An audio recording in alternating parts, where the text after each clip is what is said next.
ముందుగా ఈ టీవీ చూస్తున్న ప్రేక్షకులందరికీ హృదయపూర్వక నమస్కారాలు. మరి సెప్టెంబర్ మాసం రానే వచ్చింది. సెప్టెంబర్లో ద్వాదశ రాశుల వల్ల గ్రహస్థితి ఎలా ఉండబోతుంది ఏంటి అని కూడా మనకు క్లియర్గా ఎక్స్ప్లెయిన్ చేయడానికి హిట్ టీవీ ప్రేక్షకుల ముందుకొచ్చారు. హిట్ టీవీ ప్రేక్షకుల కొరకు వచ్చారు. అలాగే ఏ ఏ రాశి వాళ్లకు ఎలాంటి ఫలితాలు రాబోతున్నాయి, వాళ్ళకి ఇచ్చే రెమెడీస్ ఎలా ఉండబోతున్నాయి అన్ని కూడా మీకోసం చెప్పడానికి మా హిట్ టీవీ స్టూడియోలో రెడీగా ఉన్నారు ఐకాన్ ఆస్ట్రాలజర్ గట్టుపల్లి సురేష్ బాబు గారు. మరి అడిగి తెలుసుకుందామా? నమస్తే సార్. జై శ్రీమన్నారాయణ. గురువు గారు, తదుపరి రాశి కర్కాటక రాశి. మరి ఈ కర్కాటక రాశి వాళ్ళకి ఈ సెప్టెంబర్ మాసంలో ఎలా ఉండబోతుందంటారు? వాళ్ళ గ్రహస్థితి ఎలా ఉండబోతుంది? వాళ్ళు చేయాల్సిన పరిహారాలు ఏ విధంగా ఉండబోతున్నాయి అంటారు? అయితే మనకి కర్కాటక రాశి అనగానే అందరికి గుర్తొచ్చేది ఏంటంటే ఈ కర్కాటక రాశి వాళ్ళు ఎక్కడున్నారు, ఓకే, వీరిని ఒక్కరిని మనం పట్టుకుంటే అన్ని మనం సాధించుకోవచ్చు అని అందరికీ. ఇది ఇప్పుడు కాదండి, మన పూర్వీకులు మన పెద్దవాళ్ళు కూడా ఎవరింటని కర్కాటక రాశి వారు ఉంటే వాళ్ళ ఇంట్లో పిల్లనివ్వడానికి సిద్ధపడతారు. వాళ్ళ నాన్నగారు కర్కాటక రాశి ఉన్నా, వాళ్ళ అమ్మగారు కర్కాటక రాశి ఉన్నా, లేకపోతే వాళ్ళ పిల్లలకి ఇక్కడ కర్కాటక రాశి వాళ్ళు ఆ ఇంట్లో ఉన్నారు అంటే పిల్లనివ్వడానికి సిద్ధపడతారు. అంతే. ఎందుకంటే పవిత్ర పూర్తిగా వాళ్ళు ఎంతైతే ఇదిగా ఉంటారో ఆ కుటుంబం మొత్తం కూడా అలానే ఉంటుంది. 7 తరాలు వెనక 7 తరాలు ముందు చూడమంటారు కదా, దాంట్లో ముఖ్యంగా కర్కాటక రాశి వారు ఉంటారు. వారు ఉన్నారంటే ఆ కుటుంబం మొత్తం కూడా ఆ క్రైమ్ అనేది ఉండదు, ఇక బాగా వెదజల్లుతూ ఉంది అనమాట. ఊర్లో పెద్ద మనుషులు ఉన్నారు, పెద్ద పేరు ప్రఖ్యాత ఉంది, ప్రెసిడెంట్స్ ఉన్నారు, ఎమ్మెల్యేస్ ఉన్నారు, ఇలా ఉన్నారు అంటే వారింట్లో కర్కాటక రాశి వారు ఉంటారని అర్థం. ఖచ్చితంగా. అంటే ఇప్పుడున్నటువంటి పాడు సమాజంలో పాడు రాజకీయ నాయకులు కాదండి, ఇదంతా స్వార్థ రాజకీయం, ఇది కాదు. నిజంగా జనానికి మంచి చేసేవారు ఉన్నారు అంటే వారి వెనక ఖచ్చితంగా కర్కాటక రాశి వారు ఉంటారు. అది అలాగే కర్కాటక రాశి వాళ్ళని ఎక్కడైతే ఉన్నారో వాళ్ళని పట్టుకోండి. వాళ్ళు ఎవరైనా ఫ్రెండ్షిప్ చేస్తే ఈ వీడియో వింటే మా టీవీ ప్రేక్షకులు ఖచ్చితంగా కర్కాటక రాశి వాళ్ళు ఎక్కడ ఉన్నారు అని చెప్పేసి వెతికే పనిలో పడతారు. ఇంకొక అదృష్టం మర్చిపోయారు, వాళ్ళే కర్కాటక రాశి అయితే ఇక వారికి పట్టిందలే బంగారం అనమాట. వాళ్ళు అనుకుంటారు గురుగారు మీరు ఇలా అని చెప్తారు, జరగట్లేదు, మాకాడ బంగారం ఉంది, మేము ఏది పని చేసిన వెనక్కే వస్తుంది, ముందుకు పోవట్లేదు.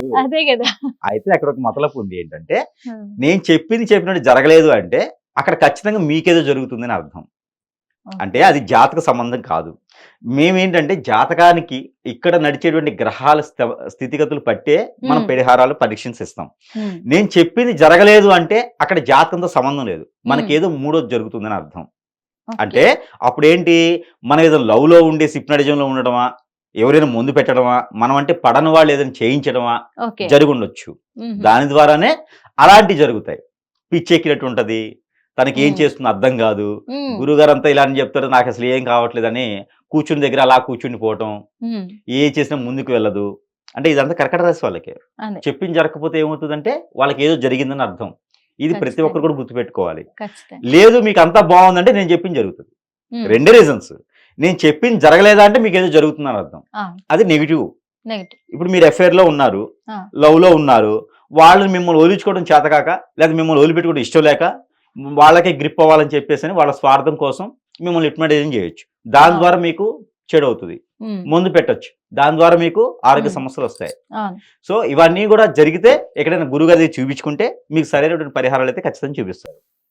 పోతే ఈ కర్కాటక రాశి వారికి ముఖ్యంగా ఈ మాసం సెప్టెంబర్ మాసం 2020 ఏదైతే ఉందో, ఈ సెప్టెంబర్ మాసం వీరికి ఒక మేర మిశ్రమ ఫలితాలని చెప్పొచ్చు.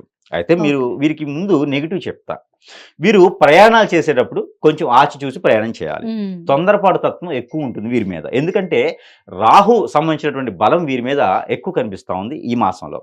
అలానే ఈ కర్కాటక రాశిని చూసినట్టయితే కనుక 2వ స్థానంలోనే కేతు ఉన్నాడు. ఈ 2వ స్థానంలో కేతు ఉన్నాడు కాబట్టి మనము ఎవరితోనైనా మాట్లాడితే ఆ మాటల ద్వారానే తగాదవుతుంది. కాబట్టి ఎదుటి వాళ్ళతో మాట్లాడేటప్పుడు ఆచి చూసి మాట్లాడాలి. ఈ 2 నెగిటివ్. వీరికి ఎంత పెద్ద సమస్య అయినా సరే పరిష్కారం చేసుకోవచ్చు, మౌనంగా ఉండాలి. 100 మాటలకి ఒకటే మాట్లాడాలి. అలా ఉంటేనే ఈ మాసంలో పని అవుతుంది. లేకపోతే ఖచ్చితంగా గొడవలవుతాయి. ఆ గొడవలు ఎక్కడ దాకా దారి తీయొచ్చు. ఇది మాత్రం చెప్పలేదని మాత్రం అనుకోవద్దు, గురువు గారు చెప్పారు. ఖచ్చితంగా ఇదే పాటిస్తారు. ఎందుకంటే ఎక్కడైనా గొడవ అవుతున్నప్పటికీ కూడా వద్దు, మనం తగ్గే ఉంటే మనకు మంచి జరుగుతుంది, లేదంటే గొడవ పెరుగుతుంది అని ఆలోచిస్తారేమో. ఇంకా ఆ గొడవ దగ్గర కూడా మీ మాట గుర్తొచ్చేస్తుంది. అంతే. ఖచ్చితంగా ఇంకోటి ఏంటంటే వీరు ఎక్కడైనా గొడవ అవుతుంటే మధ్యలో పోయేసి ఏం జరిగిందని పంచాయతీ పెట్టేసి వీరి మీదే తెచ్చుకోకూడదు. వీరు పెద్ద మనుషులు అవ్వచ్చు, కానీ వీరు మీదకి తెచ్చుకోకూడదు. అటుపోయి చివరికి ఏమైందంటే వాళ్ళిద్దరు కొట్టుకొని మంచి అవుతారు, వీళ్ళ మీదే పడుతుంటారు, వీళ్ళకి ఇబ్బంది అయింది. ఇప్పుడు భార్య భర్త కొట్టుకున్నారు అనుకోండి, వీరు పెద్ద మనుషుల మధ్యలోకి వెళ్ళేసి ఈ లివింగ్ ఇన్ ద వాటర్ అని చెప్పాడు అనుకోండి, ఆ పెద్దరాడు చెప్తే చూసారా ఫిష్ ఇన్ ద వాటర్ అని చెప్పేసి అలా చెప్పారు అనుకోండి, ఆ పెద్దరాడు మేము పడిపోద్ది, ఇద్దరు కలిసి ఈయన కొడతారనమాట. అందుకని చెప్పేసి తగాదా అవుతుంటే చూసి ప్రేక్షక సేన్ గా చేసి రావాలి అంతే. అది చేస్తే వీరికి అనుకున్న స్థాయికి వెళ్ళేదానికి విజ్ఞానం లేకుండా ఏం లేకుండా గ్రహాలని కూడా వీరికి వెళ్ళి ఉంటాయి. వీరు ఇంత చెప్పారు కదా, ఎక్కడైనా తగాదా అవనియండి ఉడుకు రక్తం ఆగదు. అంటే ఆ టైం కు అలా మైండ్ అనేది అలా పరిగెత్తిస్తుంది, అక్కడ గొడవ జరుగుతుంది ఏమైంది తెలుసుకోవాలి అనే క్యూరియాసిటీ తోటి అక్కడికి వెళ్తారు.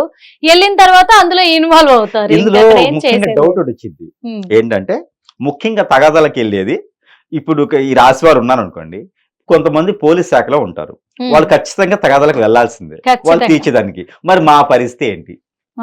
మరి అదే ఎవరికైనా అదే కదా. ఇప్పుడు ఆ ఫీల్డ్ లో ఉన్న వాళ్ళకి ఏంటంటే ఖచ్చితంగా డాక్టర్ ఉంటాడు, ఎవరో ఎక్కడి నుంచో వస్తారు, వాళ్ళకి ఆపరేషన్ చేయాలి, అది ఏదన్నా ఇబ్బంది అవుతుంది, వీరు ఆవేశం కొన్ని చేస్తే మరి దాని పరిస్థితి ఏంటి? మరి అలాంటివి కూడా చేయాలా వద్దా?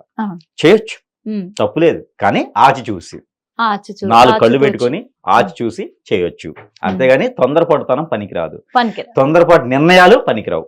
ఎవరో వచ్చి ప్రపోజ్ చేస్తారు, ఆ వెంటనే నాకు ఎట్లా పెళ్లి కాలేదు, ఈ ప్రపోజ్ చేసుకుంటే వెళ్ళిపోతుందని చెప్పి తాళి కట్టేయకూడదు. ఆలోచించాలి, అసలు ఎందుకు వచ్చింది, మన దగ్గర నుంచి ఏం కోరుకుంటుంది, ఏం కావాలనుకుంటుంది, వీళ్ళ వెనక ఏం జరుగుతుంది అనేది కూడా ఆలోచించుకోవాలి. ఇలాంటి ఆలోచించుకుంటే వీరికి ఈ మాసంలో ఒక్కటి కనుక వీరు నెట్టుకు రాగలిగితే రానుంటే దశాబ్ద కాలం వరకు కూడా వీరే రాజులా ఉంటారు, ఒక్క మాసం కనుక వీరు మెలకుండా ఉంటే. అందుకని ఈ రాశి వారు కొంచెం మౌనవ్రతంగా చేసుకుంటే చాలా మంచిది. అలానే వీరు ఏదన్నా శాంతి హోమం కానీ శాంతి పూజ కానీ చేసుకుంటే అద్భుతంగా ఉంటుంది. నవగ్రహాలకి అభిషేకం, నవగ్రహాల చుట్టూ ప్రదక్షిణ వీరు చేయాలి. 5 నారికేళములు అంటే 5 కొబ్బరికాయలు 9 ప్రదక్షిణాలు నవగ్రహాలకు తిరుగుతూ 5 కొబ్బరికాయలు సమర్పించాలి. చట్నీ చేసుకోవడానికి 5 చెప్పులు తెచ్చుకోకూడదు, ఆ చెప్పులు కూడా అక్కడే వదిలేయాలి. చాలా మంది గుళ్ళో టెంకాయ కొట్టేసి మళ్ళీ తెచ్చుకుంటూ ఒకటి అక్కడ పెడతారు, ఒకటి తెచ్చుకుంటారు. అంటే సగానికి సంబంధించినటువంటి ఒక మొక్కుబడి వెళ్తుంది అన్నట్టు, మళ్ళీ సగం మొక్కుబడి కొనుక్కొచ్చుకుంటాం అన్నట్టు. అట్లా ఇప్పుడు ముందాగే వాడి దగ్గరికి మనం వెళ్ళాం అనుకోండి, ముందు ఏమంటాడంటే రామమ్మ కూర్చొనే అంటాడు, తర్వాత ఒక గ్లాస్ వచ్చింది, తర్వాత ఇంకొక బాటిల్ వచ్చింది, తర్వాత ముందు స్నాక్స్ వస్తాయి అన్నమాట, స్టార్టర్స్ అంటారు, స్టార్టర్స్ వస్తాయి. ఇక 1 by 1 ఏమైందంటే వీడితో పాటు తూగుతుంటాడు. అంటే వాడికి అలవాటు లేకపోయినా చివరికి తూగుతూ వెళ్ళిపోతారు ఇద్దరు. వాడు మాట్లాడడానికి వస్తాడు, మందు షాప్ కూడా మాట్లాడడానికి వస్తాడా? అంటే గుళ్ళోకి వెళ్ళి కూడా గుడికి మందుకి సంబంధం ఏంటది, వీరికి ఇలా చెప్తే కదా అర్థమవుతుంది. అయితే గుళ్ళోకి వెళ్ళి కూడా మనము కొబ్బరి చిప్పలు ఏదో కాంట్రాక్ట్ బేసిక్ ఉంది, వాడికి ఎందుకు మనము ఇవ్వాలి, మనం తెచ్చుకోవాలి కదా, మనం తెచ్చుకుని కొబ్బరి చిప్పలు చట్నీ చేసుకోవచ్చు అనుకుంటారు. మన ఇంట్లో కొట్టుకున్నటువంటి కొబ్బరికాయని 2 చిప్పలు తినొచ్చు, కానీ ఆలయాల్లో కొట్టే కొబ్బరికాయ మొక్కుబడి చిప్పలు మనం తెచ్చుకోకూడదు. మనం మొక్కుబడి లేకపోయినా ఆలయాల్లో కొట్టామనుకోండి, ఆ చిప్పని మనం తెచ్చుకోకూడదు. అక్కడ ప్రసాద రూపంగా పెట్టారా తినండి, పంతులు గారు ఇచ్చారు చేతుల మీదుగా తీసుకోండి, అంతేగాని కొబ్బరికాయ కొట్టామా ఓ చిప్ప తెచ్చుకున్నామా అంటే అది మొక్కుబడి కింద లెక్క కాదు, అది అలానే పెరుగుతూ ఉంటుంది. వెంకటేశ్వర స్వామి కుబేరకుడికి ఎంతైతే అప్పు ఉన్నారో ఆ రకంగా మన మొక్కుబడి పెరుగుతూనే ఉంటుంది. ఇక మళ్ళాంటి దగ్గరికి వచ్చేసి గురువు గారు మనం చెప్పారు, మీరు మొక్కుబడి కూడా తీసేసాం, మాకు ఇంకా పని అవ్వలేదు అంటారు. ఎలా అవ్వదు పని? మొక్కుబడి తీయట్లేదు. సగం అట్లే ఉంది. ఆ సగం ఎందుకు ఊరుకుంటాడండి? ఇప్పుడు సగం తెచ్చుకున్నావు కాబట్టి ఆ సగం కూడా ఇంకొకటి ఎక్కువ అయింది అనమాట అది. అందుకని అలాంటి చేయకూడదు. అదొకటి వీరు చేయకుండా ఉంటే సరిపోతుంది. వీరు జనానికి దారం ధర్మం చేసే అవసరం లేదు, మొక్కుబడులు సరిగా తీరిస్తే చాలు. అలాంటివి చేసుకోవాలి. అలానే వీరికి ఏ రంగంలో అయినా కలిసి వచ్చేందుకు ఈ మాసంలో వీరికి కలిసి వచ్చే రోజు గురువారం, శుక్రవారం, ఈ 2 రోజులు కూడా వీరికి అద్భుతంగా అవకాశాలు ఉంటాయి. ఏదైనా ప్రయత్నం పూర్వకంగా చేసుకోవచ్చు, విదేశీ ప్రయత్నం కావచ్చు, ఏదన్నా వేరే రంగాలు ఏదన్నా అడుగు పెట్టాలన్నా కూడా ఈ 2 రోజులు బాగుంటుంది. అలానే వీరికి తిథి 1వ తారీఖు 10వ తారీఖు వీరికి అద్భుతంగా ఉంది. అంటే 1, 10. అలానే వీరికి 1, 10 అంటే అప్పుడు వీరు చూసుకోవాల్సిందంటే 1, 10 ఇంకెక్కడ వస్తున్నాయో చూసుకోవాలి. అంటే 19 కూడా వీరు చేసుకోవచ్చు, 28 అట్లా కూడా వీరికి అద్భుతంగా ఉంటుంది. అలానే వీరికి ఇంకా బాగా కలిసి వచ్చేదానికి కలర్స్, వీరికి కలర్స్ వచ్చేసి టమాటో కలర్, రెడ్ కలర్ వీరికి అద్భుతం కలిసి వస్తుంది ఈ మాసం మొత్తం కూడా. ఎందుకంటే రాహు సంబంధించి ఉంది కాబట్టి ఈ మాసం మొత్తం కూడా వీరికి కలర్స్ అయితే వీరికి బాగుంటుంది.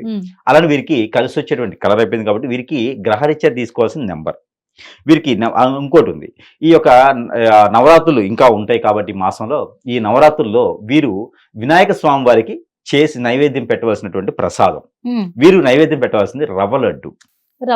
రవ్వ లడ్డూని వీరు నైవేద్యం రూపంగా పెట్టాలి. హల్వా అయినా పెట్టవచ్చు, సేమియాతో చేసినటువంటి కేసరైనా వీరు పెట్టుకుంటే దాని ద్వారా వీరు పెళ్లిళ్ళు కాని వారికి ఖచ్చితంగా పెళ్లిళ్ళు అవుతాయి.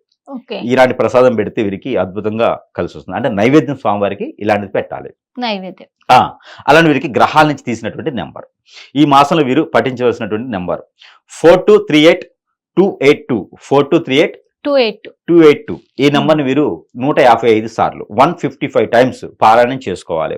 చేతులు ఏదైనా వాటర్ కానీ పాలు కానీ పెట్టుకొని ఆ పాలలో కండ చక్కెర వేసుకొని వీరు ఈ పరిహారం చేసుకొని ప్రతిరోజు సేవించితే వీరికి గ్రహరీత్య దోషాలన్నీ కూడా తొలగిపోతాయి. ఇకపోతే వీరు ఈ మాసం మొత్తం మీద ఏదైనా ఒక శుక్రవారం రోజున తులసి చెట్టు ఉంటుంది, ఈ తులసి చెట్టుని ఎక్కడైనా ఆలయాల్లో స్థాపిస్తే వీరికి ఉన్నటువంటి ఆరోగ్య సమస్యలే కాకుండా ఆర్థిక సమస్యలే కాకుండా నరదిష్టి కూడా వీరికి తొలగేదానికి ఉంటుంది. ఆ దేవాది దేవుని యొక్క కృపా కటాక్షాలు వీరి మీద ఉంటాయి.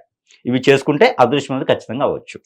Thank you so much sir. Hit TV app, ఇందులో short news, live news, entertainment shows, movies, digital magazines తో పాటు మీ జిల్లా వార్తలను కూడా ఫ్రీగా చూడొచ్చు.